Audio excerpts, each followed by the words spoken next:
Billionaire Philip Kingsley didn't believe in coincidences.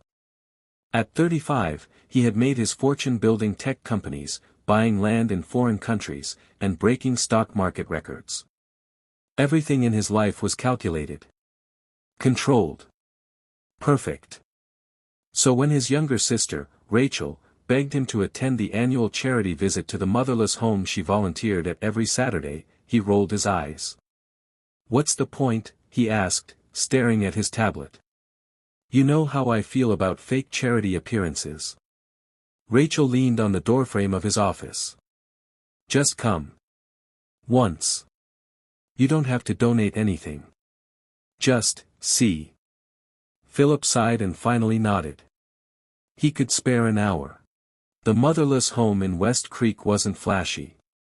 It smelled like warm bread, baby lotion, and faint sadness. The children ran around with squeaky shoes, some laughing, some shy. But Philip wasn't looking at the children. He was looking at one of the girls. She was crouched in a garden behind the building, talking gently to a little girl who was crying over a dead plant. Her skin was dark and glowing under the sun. Her hair was wrapped in a colorful scarf. Her voice was soft and warm. Rachel noticed. "That's Martha. She's not one of the staff. She grew up here. Left years ago but never really left, you know." Philip's brows lifted. "She lived here?" Rachel nodded. "From age 5 to 18. Now she's studying social work. Although she comes back every week to help." Philip didn't say anything. But his eyes didn't leave Martha. Martha stood up, the little girl now calm in her arms, and smiled as she spoke to the child, reassuring her in a way that seemed so natural. As she turned, she caught sight of Philip, still standing there, watching her. Their eyes met. She didn't flinch or look away, but instead, she offered him a simple, polite smile. "Hi," she said, as if it were the most normal thing in the world. "You must be Rachel's brother, Philip." Philip felt his throat tighten. It was hard to explain, but something about her calm, confident presence caught him off guard. He had met so many women in his life, women with beauty, with charm, with elegance. But there was something so real about Martha. No pretenses. No walls. Just her, standing in front of him, smiling like they had known each other for years. He cleared his throat. "Yeah, I'm Philip Kingsley." "Nice to meet you," he said, his voice betraying a hint of awkwardness. Rachel, who had been busy talking to one of the other staff members, now turned to join them. "Martha," she said warmly, "this is my brother. I finally convinced him to come visit." Martha laughed softly, her smile still warm. "I'm glad you did," she said, "though I don't know what he'll think of this place. It's not exactly the kind of charity he's used to." Philip chuckled, but it felt strained. "I suppose not." The silence between them stretched for a moment before Rachel, eager to keep things moving, clapped her hands. "Come on, Philip, let's meet the kids inside. They're waiting to see the donations." Philip hesitated, glancing back at Martha. She was looking at him with a knowing expression, as though she could read his thoughts. There was no judgment in her gaze, no expectation. Just an openness that left him feeling vulnerable. He nodded, turning away from her. As he followed Rachel into the building, his mind raced. Who was she?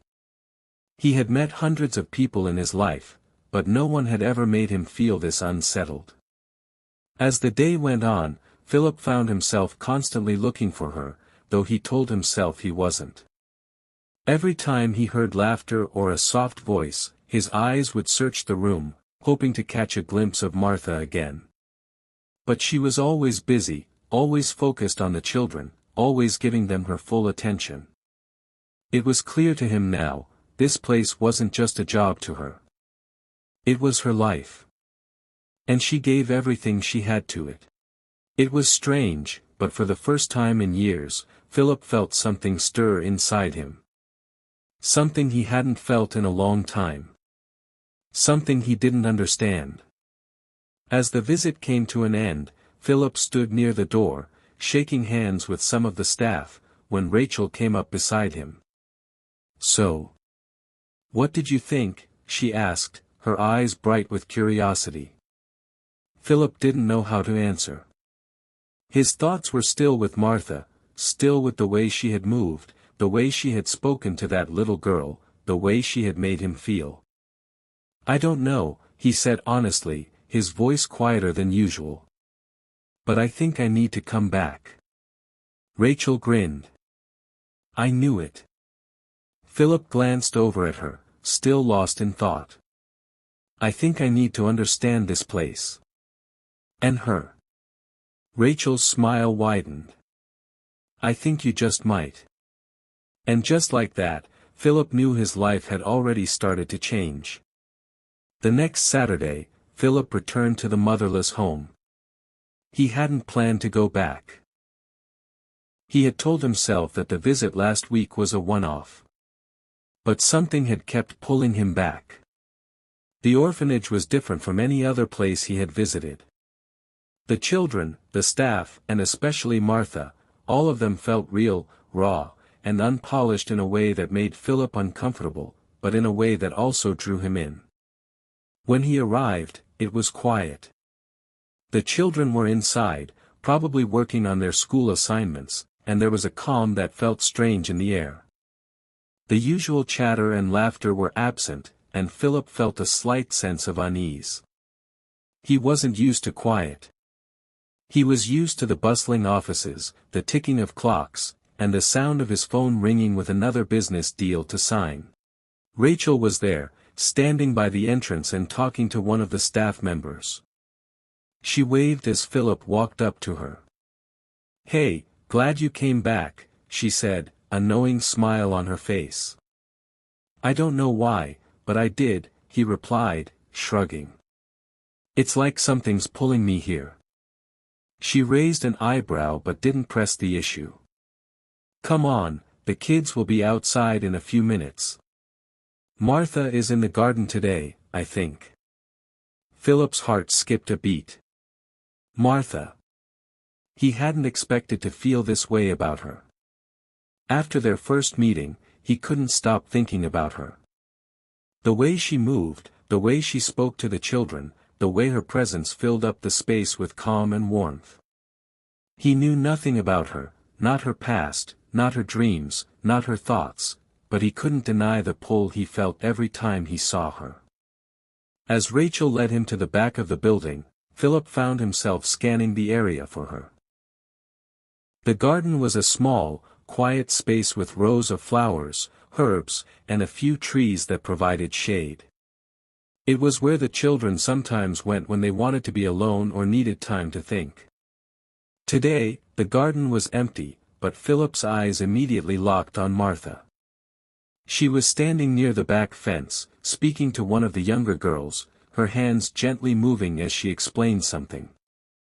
Philip took a deep breath and watched her for a moment, appreciating the way she seemed to carry herself with so much ease.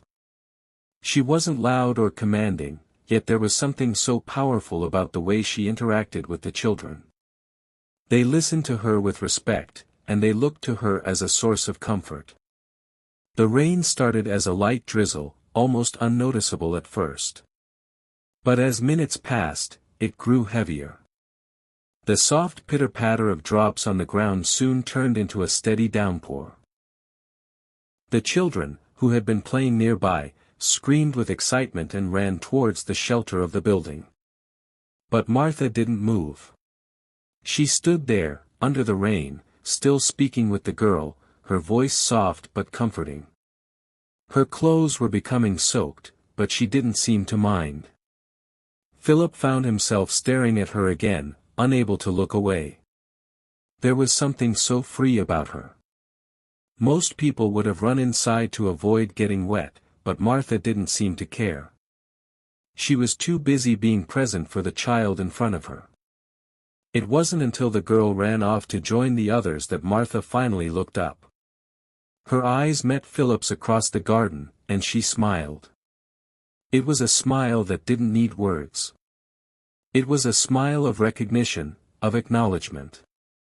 Without a second thought, Philip moved toward her. The rain soaked his suit jacket, but he didn't care. He was drawn to her like a magnet, his feet moving on their own. "Martha," he called out, his voice louder than he intended due to the sound of the rain. She turned, still smiling. "Philip," she replied. "Back for another visit?" He nodded, his voice soft. "I didn't expect the rain." Martha laughed lightly, the sound bright and carefree. "It's just water. Nothing to be afraid of." Philip felt a grin form on his face despite himself. "You're not worried about getting wet?" She shook her head. "I've spent most of my life here in the rain. It doesn't bother me." He looked down at his soaked clothes, feeling somewhat out of place. "Well, I'm not used to this kind of thing." Martha took a step toward him, her bare feet squelching slightly in the mud. "You don't have to be used to it. Just be here. With us. That's enough."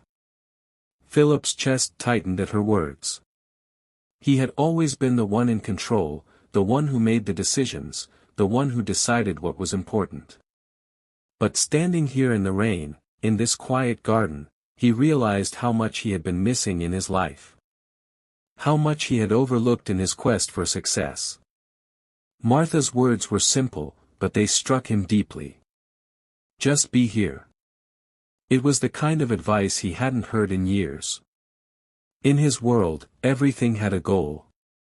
Everything had a purpose. But in this moment, with the rain pouring down around them, it felt like the first time in a long time that Philip had actually stopped thinking about work, stopped thinking about his business, and just listened.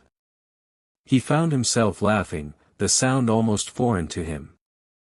"I never thought I'd be standing in the rain like this," he said. Martha smiled wider. "Well, life doesn't always go as planned, does it?" Philip shook his head. "Not at all." Martha glanced at him. "You know, Philip, I think you've been trying too hard to control things. Maybe it's time to let go a little." Philip's mind raced. What was she saying? He was a businessman. Control was everything to him. How could he let go? But as he stood there, rain soaking him to the bone, he realized something. Maybe she was right. Maybe all the control he had in his life wasn't as important as he thought. Maybe it was okay to just let things happen. A splash of water hit his shoe, pulling him back to the moment. He looked down at Martha, who was now playfully splashing water in his direction. "You're going to regret this," he said, raising an eyebrow. She grinned. "Maybe. But it's fun, don't you think?" And for the first time, Philip laughed with her, really laughed, as the rain poured down and the world around him seemed to pause.